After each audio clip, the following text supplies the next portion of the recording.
Hey there, welcome to Unit 2, Lesson 1.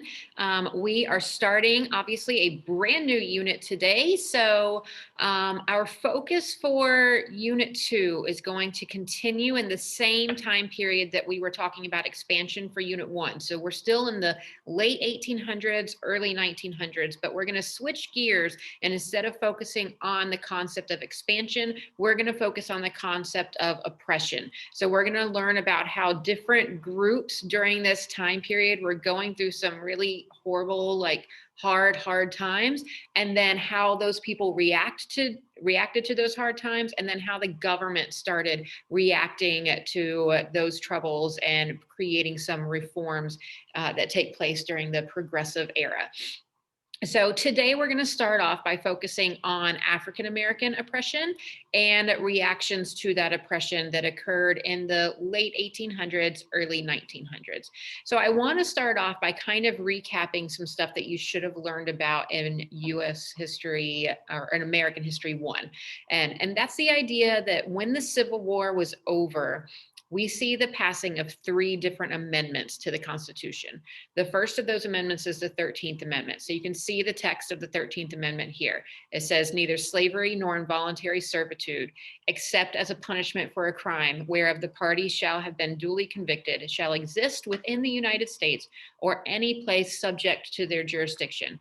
Essentially, that's just a really fancy constitutional way to say slavery was abolished. Slavery wouldn't happen anymore. So after the Civil War is over, all former slaves are now free people within the United States.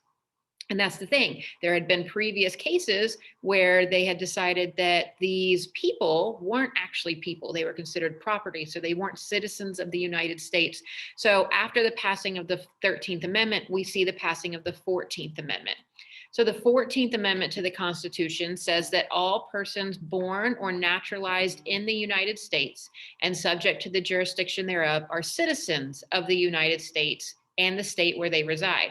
No state shall make or enforce any law which shall abridge the privileges or immunities of citizens of the U.S., nor shall any state deprive any person of life, liberty, or property without due process of law, nor deny any person within its jurisdiction the equal protection of the laws. So this is probably, in my opinion, the most important amendment in the entire Constitution. So the first thing that it did is that you notice that it says that all persons born or naturalized, meaning that they go through the process of becoming a citizen.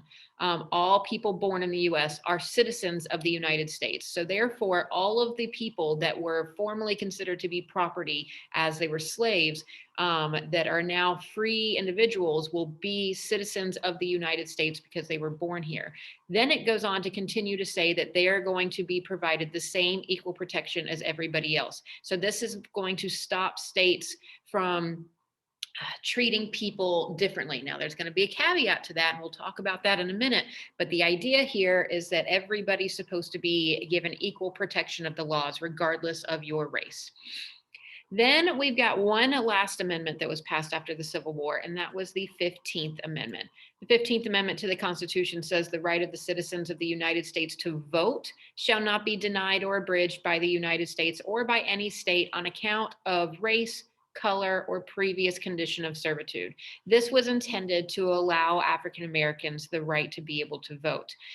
Basically, though, what it says is that it doesn't say verbatim African Americans have the right to vote. It says that you can't deny the right to vote based on race. So we'll talk more about this one here in just a minute as well. But you just need to know that there was this natural progression of amendments that happened after the Civil War. Slaves were freed, slaves become citizens. They're supposed to be, or they're not slaves anymore. So slaves were freed. Now former slaves are citizens and they will have the ability to vote as well. At least the men will, not the women quite so much yet. So everything is going well when the Civil War comes to an end. Things start looking really good for African Americans. There are multiple that are elected to Congress and elected to their state governments, and they're really doing great until we end up seeing that people in the South especially in the South, start kind of freaking out about how much power and influence these Black Americans are having. And so they start putting things in place to try and stop them from having too much power. So, due to this fear, due to this ignorance and prejudice, the South starts passing a series of disenfranchisement laws. That is a fancy way of just saying laws that stop African Americans from voting. However, remember, the 15th Amendment says you can't deny the right to vote based on race.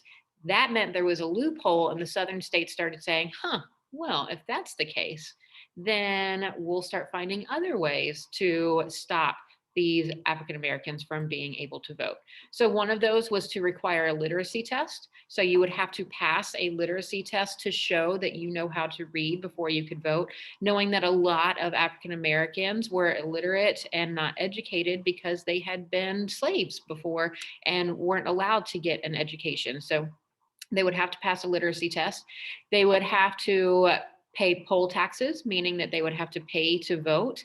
Again, this goes back to the fact that they knew that a lot of these African Americans were poor, coming out of slavery, and they wouldn't be able to afford paying. So if you have to choose between putting food on the table for your family or voting, you're typically going to choose the food because you need to survive.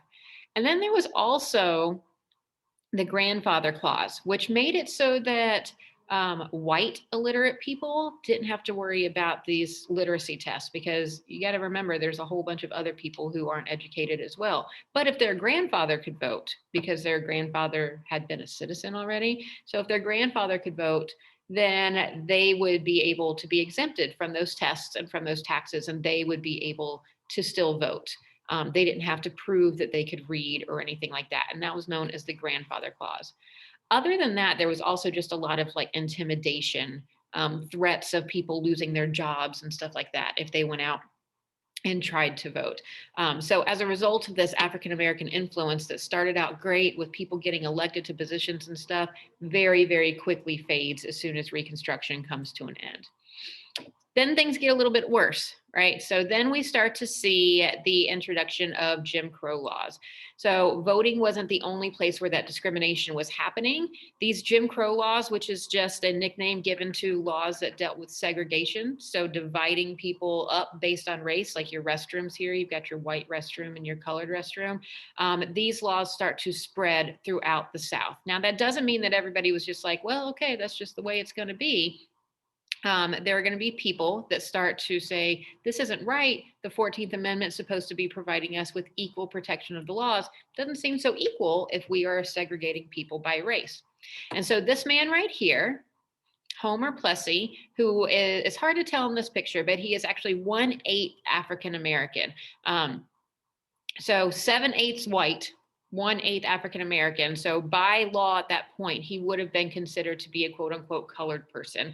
And so he decides that this segregation is unjust and he wants to do something about it. So he purposefully buys a ticket for a train.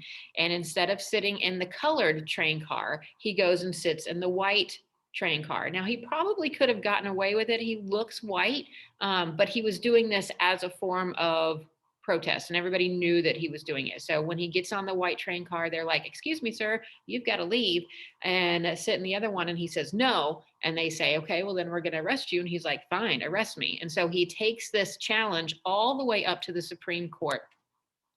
And the Supreme Court had to look at this law that was segregating people by race on these train cars and decide if it was allowed or not. Unfortunately, the Supreme Court in 1896 was not prepared to really deal with this issue the way that they should have. They'll later change their mind. We'll talk about that in a later unit. But they upheld the law. They were like, this law is fine. They stated that because there was a colored car and a white car, that it was still equal. So everything could be separate as long as it was still provided. So this creates the idea of separate but equal, and essentially allows segregation to occur under the Constitution and under the law for another 50 to 60 years within the United States because of this case.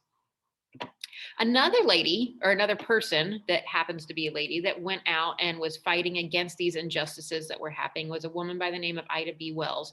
Now, we're going to talk about another Ida later in this unit, and I'll let you know when we get to her how you can remember which Ida did what. But Ida B. Wells is going to be a very, very notable woman who went out, fought against lynchings, which is when people were being killed, typically hung, but not always done by hanging. But people would be killed for supposedly like breaking a law, and then people taking the action into their own hands and killing those individuals. She also fought for women's suffrage, for women to be able to gain the right to vote. And she just went out and was a very, very strong voice at the time. So you can see here a quote from her that says, although lynchings have steadily increased in number and barbarity, how gruesome they were, during the last 20 years, there has been no single effort put forth by the many moral and philanthropic forces of the country to put a stop to this wholesale slaughter. Those are big words from a not just an African American, but an African American woman at the time. So she was really out there trying to work towards equal rights and making sure that African Americans were not being oppressed. She's a very, very interesting, awesome woman. All right. So the last thing that we got to talk about here is that you are now going to learn about two other guys, but you're going to be the one to go and do the research and learn them. You're going to be deciding who you think actually had the right action, the right course that they think that people should take. So you're going to learn about Booker T. Washington, and you're going to learn about a man named W.E.B. Du Bois. These men come from very different backgrounds, as you'll find out in your assignment. And they also want to respond to segregation and African American oppression in very different ways. And I want you to be the judge and look at them and decide which one of them you actually think is correct. So here's what you're going to do. I'm going to pop back out real quick, and I'm going to go to your assignment. So we're in Unit 2, Lesson 1. You're going to scroll down to your oppression and reactions assignment here, and this is going to be in the form of a Canvas quiz, not a quiz grade, but it's a Canvas quiz. You're going to click here. You're going to read this section of the textbook, and you're going to answer, these questions that just kind of continue to review and continue to go in depth with some of the stuff I just talked about. You are then going to read this information about Booker T. Washington. Make sure you read the background information about him. And then you're going to answer these questions on Booker T. Then you're going to read this information about Du Bois, and then answer these questions about Du Bois.